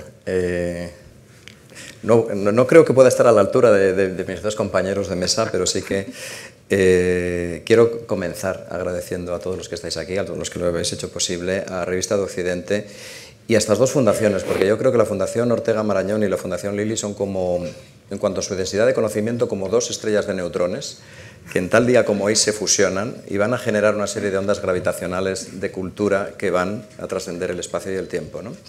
Hacia el pasado y hacia el futuro, precisamente, ¿no? El futuro es parte del pasado, ¿no? Y José Manuel, por ejemplo, historiador, pues mejor que un historiador de la ciencia, además de físico teórico reconocidísimo, pues mejor que alguien que conoce el pasado, no puede haber nadie para hablar del futuro, ¿no? Y yo creo que, bueno, vamos a cabalgar gracias a la labor de estas dos fundaciones y a las páginas que nos ha regalado Revista de Occidente por esas ondas del conocimiento, ¿no? Si queremos remontarnos un poco hacia el pasado, dado que este año es 2023, y trayendo un poco las aguas a mi campo de investigación, yo creo que, bueno, pues este año hemos celebrado el centenario precisamente de Joan Oró, uno de nuestros grandísimos científicos, una de las personas que más han hecho por entender parte de lo que somos, de dónde venimos, de qué moléculas estamos hechos. Y Joan Oró, un señor de Lleida, como él solía decir, trabajando en Houston, fue capaz, junto con Stanley Miller, de iniciar un nuevo campo de investigación que se llama química prebiótica, la química que acaba construyendo los seres vivos, ¿no? Este ha sido el año de su centenario. Y el año que viene, 2024, vamos a celebrar el centenario del primer libro sobre el origen de la vida. El origen de la vida de Alexander Ivanovich Oparin fue publicado en 1924 y fue uno de los primeros intentos científicos de decirnos realmente de dónde venimos. Porque si hay algo común a las ciencias, a las humanidades, a la historia, es que todos somos entidades que evolucionamos en el tiempo y no hay una historia más maravillosa que la historia de la vida. La historia no comienza con la historia de los clásicos, que es muy importante, sino que probablemente empieza hace 3.800 millones de años, ¿no? La historia de lo que somos. Entonces yo creo que estamos en una época maravillosa para que las aproximaciones interdisciplinares que hacemos en algunos campos de investigación nos permitan realmente remontarnos hacia un pasado del cual venimos, ¿no? Y del cual tenemos que aprender como entidades biológico-culturales, que es lo que somos los humanos, ¿no? Y eso nos va a permitir pues, poder estar mejor adaptados para lo que venga, ¿no? Y lo que venga realmente es fascinante. Mientras les escuchaba, recordaba una de las citas que viene en el número y que me parece recordar que es el artículo de Carlos López Otín, donde cita a George Orwell, donde dice que lo realmente importante no es mantenerse vivo, sino mantenerse humano. Claro, en el tiempo en el que estamos, parece especialmente adecuada esta referencia al gran genio de Orwell, ¿no?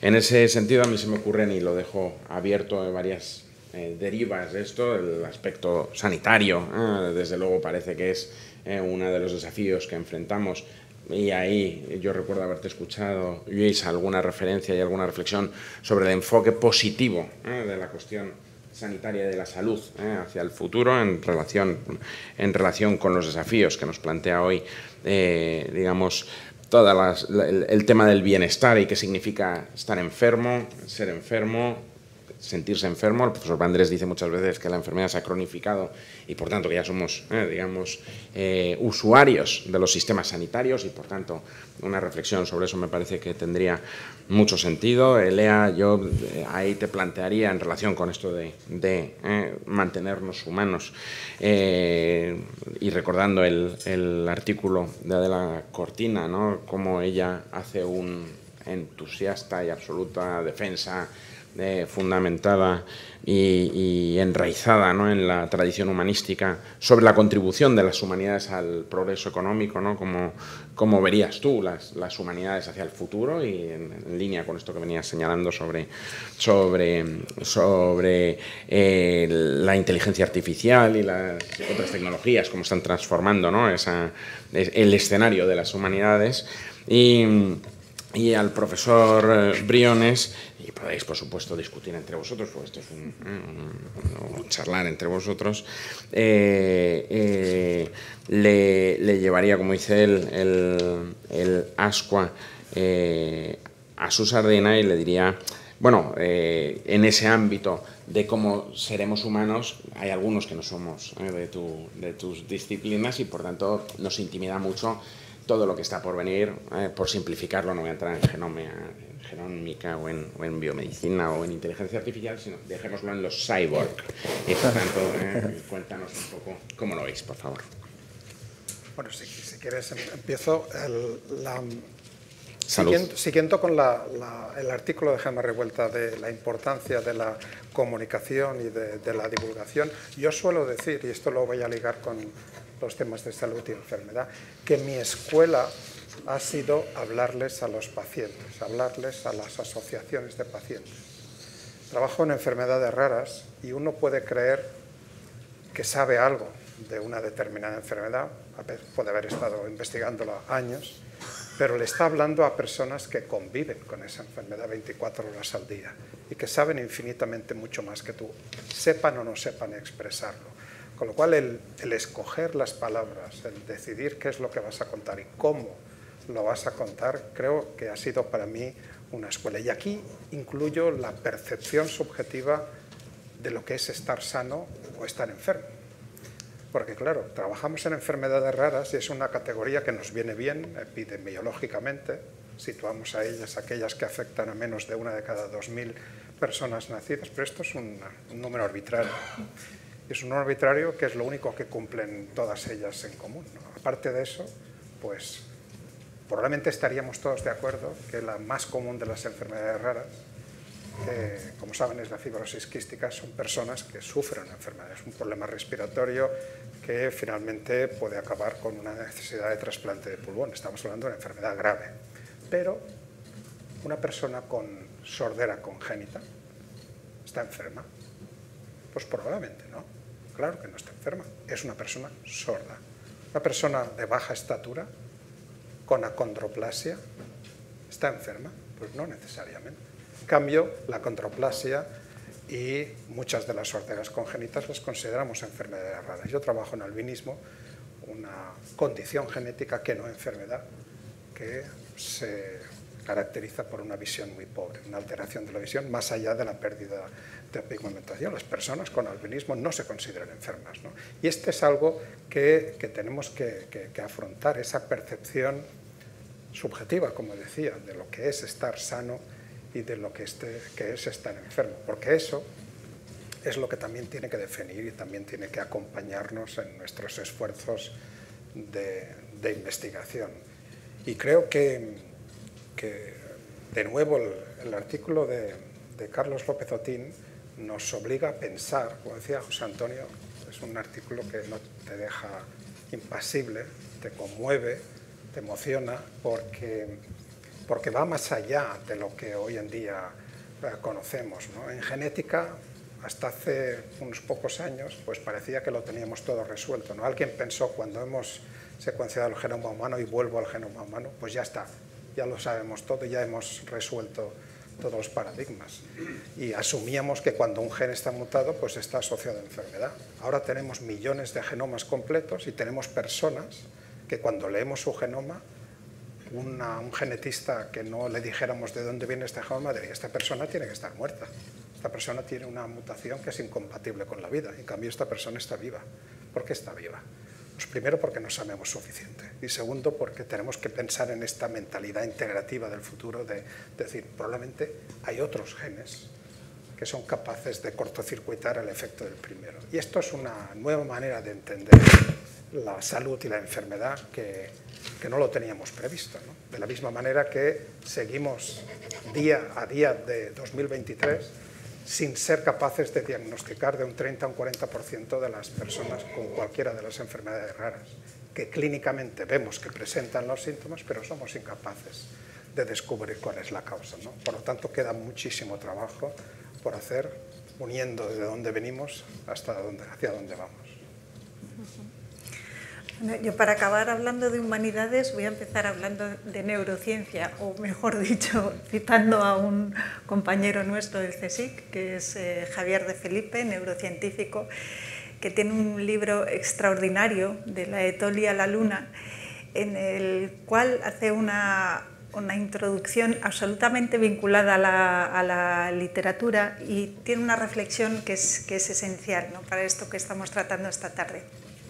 Dice que en algún momento la sociedad se dará cuenta de que el cerebro es lo más importante que tenemos, lo que nos constituye como humanidad. En el momento en el que le prestemos atención y mantengamos o hagamos el esfuerzo por mantener cerebros sanos y más humanos, entre comillas, tendremos una sociedad mejor. Y eso de tener un cerebro sano y más humano no solamente tiene que ver con alejarnos de sustancias que nos puedan hacer daño, etcétera, sino que tiene que ver con situaciones contextuales, con nuestra exposición a determinados sistemas educativos, con nuestra exposición a la cultura, con nuestra exposición a la ciencia. Esto es esencial. Si tenemos un contexto, y él lo dice muy explícitamente, si tenemos un contexto suficientemente estimulante como para inducirnos al pensamiento y a la reflexión, y vuelvo a lo anterior, probablemente no haya que invertir tanto en armas y en guerras. Eso dice él, y es importantísimo, porque habla de nuestra formación como seres humanos. Esto entronca directamente con la educación y entronca con algo que tiene mucho que ver con esta institución, con la residencia de señoritas, con la residencia de estudiantes, con la institución libre de enseñanza y la reforma educativa que se planteó en aquella época. Ese lema o esa filosofía que era educar y no instruir es algo, de nuevo, esencial, algo que si nos creyéramos y si estuviera en cada una de las instituciones, en cada una de las políticas, nos transformaría como sociedad. Y yo sé, y es muy difícil, especialmente en este momento, creer que podemos cambiar como sociedad, no solamente en este país, sino globalmente, pero creo que tenemos que tener en mente que ese es nuestro principal elemento transformador, la educación, la cultura y la ciencia, como parte de un conjunto que nos define. Y claro, y ahí intervienen muchas de las disciplinas de las humanidades, ¿no? Hay una cuestión que tiene que ver, por no extenderme, que tiene que ver con la inteligencia artificial y que ahora mismo, con todos los debates que está habiendo con esta ley que se acaba de aprobar, esta ley dentro de la Unión Europea, que trata de regular aspectos sobre la inteligencia artificial, se hace mucho hincapié sobre la ética, sobre los aspectos éticos. Y aquí los filósofos, los especialistas en ética, están teniendo un lugar muy importante en todos los debates que se están dando, porque realmente hay muchas cuestiones que conciernen a la desigualdad, a la justicia, a los sesgos, etc. Y todo eso hay que cuidarlo. Pero realmente... y barajando todas estas ideas que acabo de mencionar, pensando en un futuro donde vamos a contar con estas tecnologías, yo veo que la capacidad de hacer investigación interdisciplinar, por un lado, donde todo esté absolutamente entremezclado, lo que se denominan habitualmente disciplinas de letras, humanidades, ciencias sociales y las disciplinas científico-tecnológicas, han de ir unidas o han de ir de la mano con todo este proceso de reflexión colectiva y con un peso cada vez más fuerte de las humanidades, porque se está reclamando. Es el momento, yo veo y siento que es el momento realmente de reivindicar las humanidades para responder a preguntas que nos producen mucha incertidumbre, y que realmente se van a poder llenar o cubrir si trabajamos colectivamente. Yo creo que la investigación interdisciplinar es una de las claves de futuro, con ese peso de las humanidades, desde luego, y como decía, contando y haciendo un esfuerzo muy grande por impulsar este pensamiento crítico a través de la educación y de la investigación pedagógica reformadora, que es algo que necesitamos, ¿no? Oye, para dar pie a lo que dice Elea y lo que puede comentar ahora Carlos con mucho mejor conocimiento, los neurocientíficos frecuentemente aluden metafóricamente a los estudios del universo para referirse a los billones de conexiones que hay entre los millones de neuronas y comparan esto con la inmensidad de astros que hay en el universo como dos de los retos que todavía no somos capaces de comprender, y te lo dejo ahí. Sí, los problemas relacionados con la complejidad, ¿no? Los números grandes siempre nos asustan, pero siempre nos pueden proporcionar nuevas soluciones, ¿no?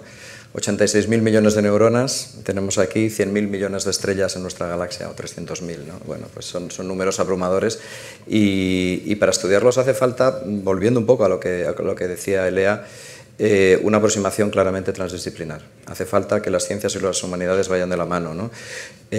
Como José Antonio recuerda en el artículo que inicia este maravilloso número de Revista de Occidente, quizá la filosofía da respuestas completas pero inexactas y la ciencia incompletas pero exactas, ¿no? Y nos hacen falta respuestas lo más completas y exactas posibles. Y eso solo se consigue combinando ciencias, artes, humanidades, ¿no? Las tres patas de este edificio que entre todos queremos habitar, que es el edificio de la cultura, ¿no? Yo creo que hay que reivindicarlo constantemente, porque si no acabamos siendo, digamos, guetos, que cada uno solo reclama mejoras en lo suyo, entre muchas comillas, qué maltratadas están las ciencias. Cada vez que me dicen eso digo, peor tratadas están las humanidades, querido amigo, porque realmente es así. Y yo creo que como no pongamos en la hoja de ruta de todos los gobiernos, de todas las formaciones políticas, de la sociedad, la cultura como una aspiración legítima de los seres humanos, nunca vamos a ser seres humanos, porque el conocimiento es lo que nos hace precisamente humanos, ¿no?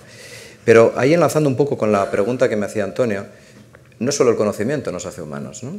Porque claro, estamos en una época de máquinas pensantes y todos recordamos el test de Turing para intentar diferenciar lo que puede ser una máquina de lo que puede ser un humano, ¿no?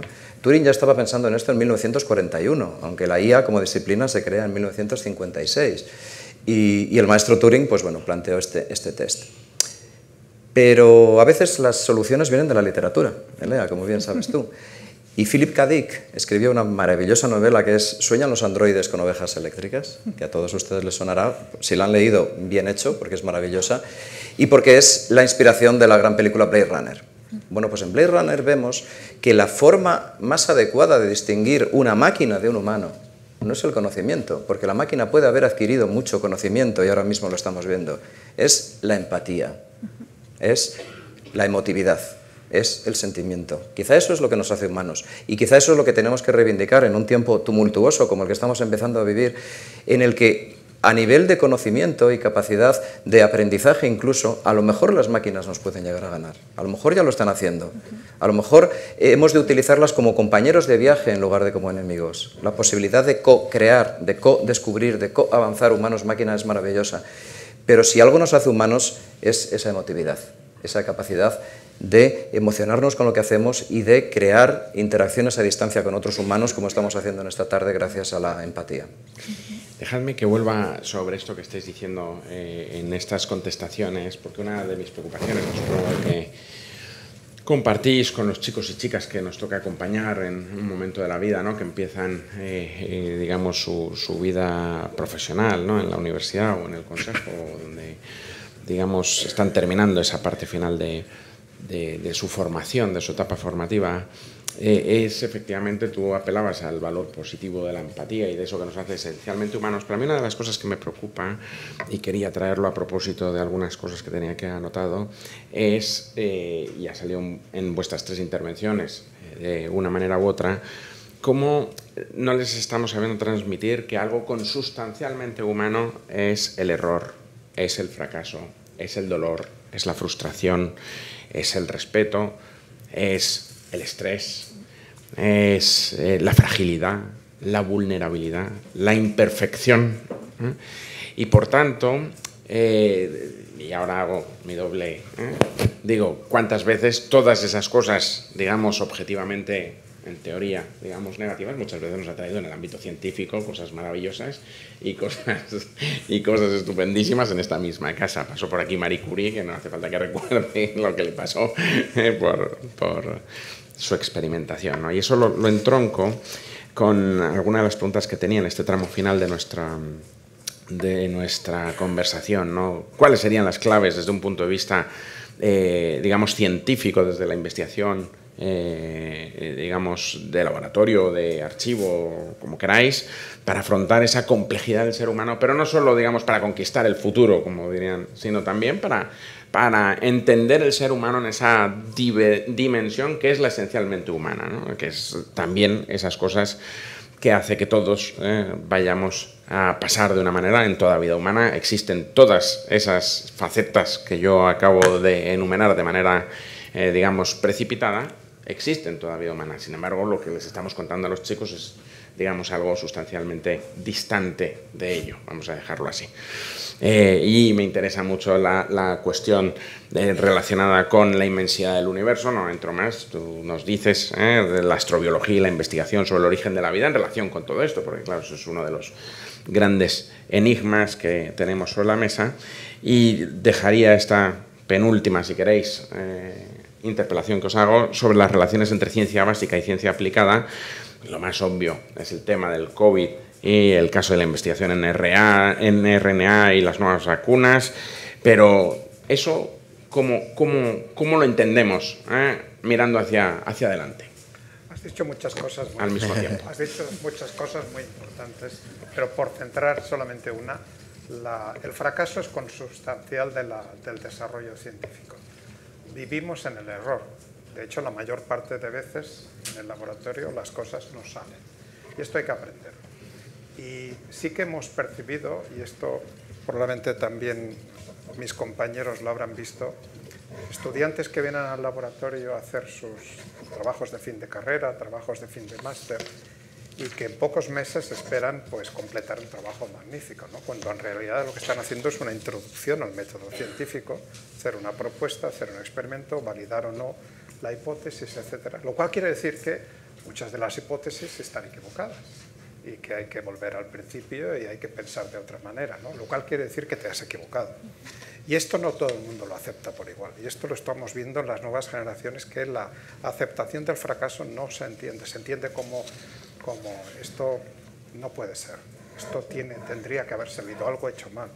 Cuesta transmitirles el hecho cierto de que gracias a que te has equivocado de esta manera, sabes por dónde no tienes que volver a transitar y tienes que ir a través de otro camino. De hecho, a raíz del COVID, en nuestro caso, que yo no soy virólogo ni nunca he trabajado en virología, nos atrevimos de una forma multidisciplinar a generar una propuesta que quisimos pensar que podía tener una trascendencia para eliminar el genoma del virus. No nos salió. Y yo reivindiqué, y lo acabamos publicando, el publicar que lo que pensábamos que era muy sencillo, que era Soto, Caballo y Rey, pues finalmente no era tan sencillo, era bastante más complejo, nos habíamos dejado un montón de elementos en la ecuación y bueno, hasta aquí hemos llegado y aquí cerramos este experimento, no ha salido como pensábamos. Pues esto que debería ser habitual y que podría ser perfectamente un artículo de la revista Occidente, donde se explicara el proceso de un método científico, el hecho de que una cosa a veces sale, otras no sale, pues resultó ser anecdótico y ser una cosa muy poco habitual, ¿no? De hecho, me costó convencer a algunos de mis colegas de que era bueno publicar el que no nos había salido, ¿no? Y de hecho, este es uno de los problemas que tenemos a nivel global con los ensayos clínicos. Hay una base de datos enorme de ensayos clínicos y ya desde la Declaración de Helsinki, uno de los preceptos de la Declaración de Helsinki que todos decimos cumplir cuando solicitamos el dinero de un proyecto científico, pero yo suelo decir, ¿pero te la has leído, la Declaración de Helsinki? Porque una de las cosas que dice es que estamos obligados a reportar los resultados de cualquier experimento, tanto los que salen como los que no salen, especialmente los que no salen. Y está lleno la base de datos de ensayos clínicos, de ensayos que se han iniciado, pero que no tenemos claro qué es lo que ha pasado con ellos. Y esto pues propicia que se malgasten recursos y se acaben pues volviendo a realizar cosas que se podrían haber evitado. Con lo cual la cultura del fracaso es importantísima. Yo le dedicaría casi, ya dejas el número, yo le dedicaría un número, si no se lo habéis dedicado ya, de la revista Occidente al fracaso. Lo hicisteis, ¿veis? Estupendo. Sí, como queráis. Saltamos a Elea en esta ocasión. Pues, siempre tendrá la última palabra. No, eso por supuesto. No, yo estoy totalmente de acuerdo con mi querido amigo Luis. Ojalá todos publicáramos los resultados que nos salen en el laboratorio. Precisamente Marie Curie decía que un científico no es como un niño enfrentado a lo que la naturaleza le pone por delante, ¿no? Y experimentamos, corremos geles, ¿verdad, Luis? Hacemos en las ciencias experimentales una PCR, una amplificación, una secuenciación.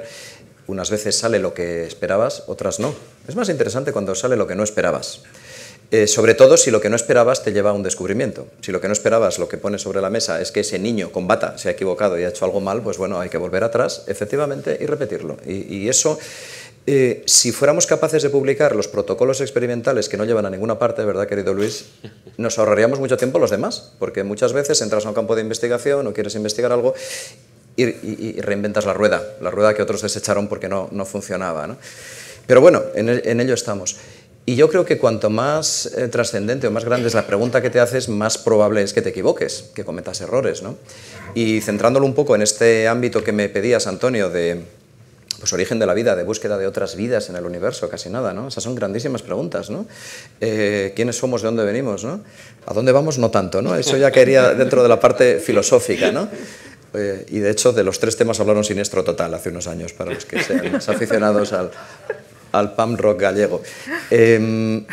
Pero buscar otras vidas en particular es un tema absolutamente trascendente, porque no sabemos si el azar y la necesidad, Demócrito vuelve a nuestra mesa, si el azar y la necesidad desempeñaron papeles iguales, uno tenía preponderancia sobre el otro, en el propio origen de la vida. Había una cierta complejidad química que fue aumentando y necesariamente surgió, como dicen los físicos de sistemas complejos, estoy viendo a Fernando y yo hemos hablado mucho con físicos de sistemas complejos, ¿verdad? Pues los físicos de sistemas complejos hablan de fenómenos emergentes, ¿no? Cuando algo es suficientemente complejo puede surgir algo. Por lo tanto, ¿una química suficientemente compleja te lleva a que surja la vida? Por lo tanto, en todos los lugares donde pueda haber una química, digamos, parecida a la nuestra, o quizá no, pero sí con un cierto grado de complejidad, ¿serán lugares donde haya surgido la vida y solo falta encontrarla? O por el contrario, el azar, lo imprevisible, las jornadas de suerte en el Casino de Monte Carlo, como decía Jacques Monod, ¿no?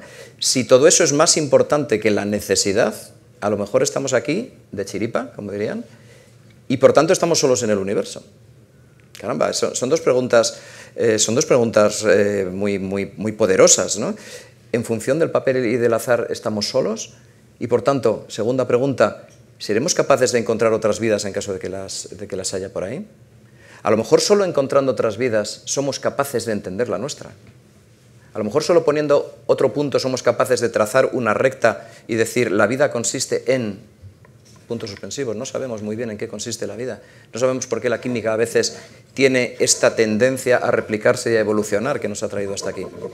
Entonces, bueno, pues preguntas tan trascendentales como esa van a estar llenas de experimentos, de detecciones, de observaciones, desde Tierra, desde telescopios espaciales, con experimentación in situ, yendo a Marte, trayendo muestras de Marte, yendo al satélite Europa, y ahí se van a cometer muchos errores, evidentemente, ¿no? Ojalá todos aprendamos de esos errores y ojalá cuando alguna vez alguien pueda dar una respuesta a alguna de estas preguntas tan trascendentales, pues sea lo que siempre es la ciencia, lo más parecido a la verdad en cada momento, ¿no? Muy bien. ¿Quieres añadir algo, Elia? Sí, bueno, yo me acojo a esta argumentación que han hecho tanto Lluís como Carlos, porque bueno, en realidad el fracaso es consustancial a la ciencia. Es muy importante hablar de fracaso, pero también es muy importante hablar de las diferencias que se producen en la interpretación de los hechos, y en esto en las humanidades y en las ciencias sociales sabemos que no hay verdades absolutas. Muchas veces pongo el ejemplo de la lectura de la visión de los vencidos de Miguel León Portilla y de cualquier otra historia del descubrimiento de América por parte de algún historiador español. Ahí se ve la divergencia de planteamientos, la divergencia de interpretaciones sobre lo que fue la historia del descubrimiento, y eso nos hace ver que desde el momento en que como investigadores estamos estudiando al ser humano y somos parte de eso mismo, o sea, somos objeto mismo de la investigación, estamos en una posición diferente en realidad a la que se adopta de algún modo en las ciencias exactas y experimentales. Eso hace estas disciplinas diferentes. Y tenemos que enseñar, vuelvo al tema de la educación, tenemos que enseñar sobre el fracaso, pero tenemos que enseñar mucho sobre la diferencia y sobre la tolerancia, el diálogo, la capacidad de escucha hacia planteamientos diferentes, que son los que nos pueden llevar a un análisis crítico, ¿no?, de la realidad. Y desde el punto de vista de la investigación, pues todo esto que estamos mencionando, volvemos a la interdisciplinariedad. Hace unos años en el CSIC, la institución en la que trabajamos, se promovieron los libros blancos de la investigación para que algunos de los retos que tenemos como institución científica pudiéramos abordarlos desde todas las disciplinas. Y vimos que un tema, por ejemplo, como el envejecimiento, un tema que podríamos limitar en primera instancia a lo biológico, realmente no es solamente lo biológico, es también lo sociológico, tiene mucho que ver con la soledad, tiene mucho que ver con el sistema de pensiones y por tanto con lo económico, tiene mucho que ver con lo psicológico, tiene mucho que ver con la geriatría, con la gerontología y muchas disciplinas involucradas y muchos científicos, por tanto, que aportar. Ahí, como decías, Carlos, las voces de otras disciplinas nos tienen que iluminar para resolver problemas que desde nuestros pequeños cotos no podemos hacerlo, ¿no? Bueno, nos hemos comido todo el tiempo, pero quisiera terminar con un par de referencias que me parece que nos puede servir de colofón a esta tarde tan estupenda que nos habéis brindado y que además creo que aúna todas estas reflexiones. Citaré, como no puede ser de otra manera, para terminar este centenario de la revista Occidente, a Ortega y Gasset, y quiero hacer dos citas. Una relacionada con la cita que hace José Manuel Sánchez Ron al iniciar su artículo. Ya saben que en la polémica aquella que tuvo con Unamuno, él hablaba de la europeización de España y que España era el problema y Europa la solución, pero en el fondo de la discusión era qué significaba Europa para aquellos hombres y mujeres de la generación del 14, y Europa era, desde luego, ciencia, que es la cita que trae José Manuel Sánchez Ron en una ecuación famosísima que además es de un jovencísimo Ortega y Gasset, Europa igual a ciencia, todo lo demás es común al resto del planeta, y junto a eso ciencia, cultura, investigación, democracia, añadiría Azaña en esa generación del 14, competencia en el sentido de ser competentes en cada uno de los ámbitos profesionales que a ellos les incumbía, y esto en tiempos de cierta ignominia e incompetencia me parecía muy interesante recordarlo. Y lo vinculo con Revista de Occidente y con el número 1, y todo el mundo me va a entender perfectamente bien, de esa Revista de Occidente. Aquí se ha citado amplia y difusamente las citas más clarividentes: orden, jerarquía, claridad.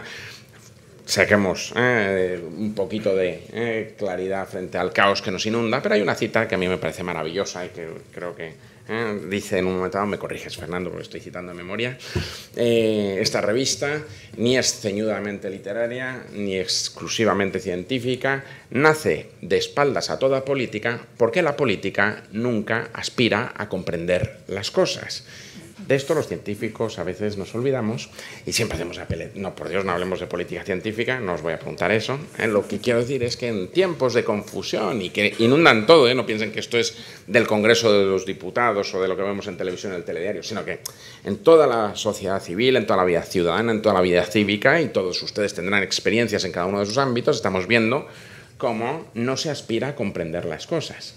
Hoy hemos tenido la delicia de escuchar una maravillosa conferencia de el gran hacedor de pensamiento, o por lo menos catalizador, para que luego no me riña porque me va a llamar la atención, durante los últimos 20 años, a 3 estupendos científicos en cada uno de esos ámbitos. Yo quisiera terminar, dado que la política no aspira a comprender las cosas, con una reflexión vuestra sobre cómo desde el ámbito de la ciencia, desde el ámbito del conocimiento, dado que habéis apelado varias veces a eso, y cito a Gemma, a menudo se habla de poca cultura científica de la sociedad, pero pocas veces reconocemos la poca cultura social en buena parte de los científicos. Y a mí me parece esta una reflexión maravillosa para que terminéis en el ámbito que queráis, en el más puro estilo orteguiano. Yo suelo contar en las clases de comunicación y de divulgación que intento dar a investigadoras jóvenes que si no eres capaz de contar de forma explicable lo que estás haciendo, deberías cuestionarte lo que estás haciendo. No me vale, esto es demasiado complejo, no lo vas a entender. Tienes que ser capaz de explicarlo. Y creo que esto, si nos lo grabamos a fuego todos los investigadores, creo que mejoraría no solamente nuestra empatía social, sino que mejoraría también el conocimiento de la sociedad. Y una sociedad informada, ya sabes, que es una sociedad libre. Pues por mi parte volveré a incidir en algo que hemos dicho aquí, ¿no? Un investigador tiene que llevar en su ADN, como son dos hebras, pues la una puede ser la investigación y la otra la comunicación de esa investigación. Yo creo que eso nos hace más humanos, nos hace más entrar en contacto con la sociedad y nos hace adquirir, los que no lo tengan de antemano, habilidades sociales y habilidades literarias, es decir, aprender a escribir, a transmitir bien. Eso yo creo que en ocasiones es una asignatura pendiente que tenemos los científicos, ¿no? Saber escribir bien. Y saber escribir bien, contar bien, emocionar con lo que escribimos, ¿no? Entonces recordamos al maestro Carl Sagan, por ejemplo. ¿Por qué fue tan conocido y tan trascendente? ¿Y por qué, gracias a él, ha habido generaciones de personas que se han dedicado a la astrofísica y a la cosmología? ¿Por qué era el mejor astrofísico? En absoluto. Porque era el que mejor lo comunicaba, porque era el que mejor emocionaba, porque era el que mejor era capaz de atraer los corazones de otras personas hacia un campo, el científico, que tiene tanto que decir como los campos literarios y los campos artísticos. Yo creo que si eso lo conseguimos y si luchamos por ello también desde dentro de la ciencia y lo trabajamos y lo transmitimos a los estudiantes, pues habremos ganado bastante en esta necesaria unión de disciplinas, ¿no? Bueno, me sumo absolutamente a lo que acaba de decir Carlos y lo uno con la noción de circulación de conocimiento que mencionaba antes y que mencionaba Fernando. El conocimiento debe circular entre los científicos para hacer plural e híbrida ese análisis de los problemas y poder atisbar, investigar las posibles soluciones, pero ha de circular también hacia afuera de la comunidad académica. El hecho de que la ciencia influya más en la política requiere transferencia, pero no solamente transferencia, requiere crear cultura científica, requiere que las instituciones y la ciudadanía crea en lo que los científicos hacemos, porque en este momento, tal y como lo veo yo en muchas ocasiones, se hacen muchos esfuerzos de transferencia y no siempre nuestras investigaciones tienen el eco debido en la toma de decisiones política, y eso es un error desde mi punto de vista y creo que lo compartiremos, ¿no?, como científicos. Muy bien, pues Ortega y Gasset y Gregorio Marañón preñaron sus biografías de incitaciones hacia el futuro. Creo que no hay mejor colofón, querido Fernando, brillante idea, querido José Antonio, maravillosamente bien articulado este número, que terminar este año del centenario de Revista Occidente con estos tres magníficos científicos y además divulgadores científicos con unos articulísticos sencillamente extraordinarios. No se lo pierdan, va a entrar su iba a decir alma, pero lo que quiera que sea, en sosiego, paz y tranquilidad. Disfruten durante la Navidad y muchísimas gracias a todos y feliz final de centenario de la Revista Occidente.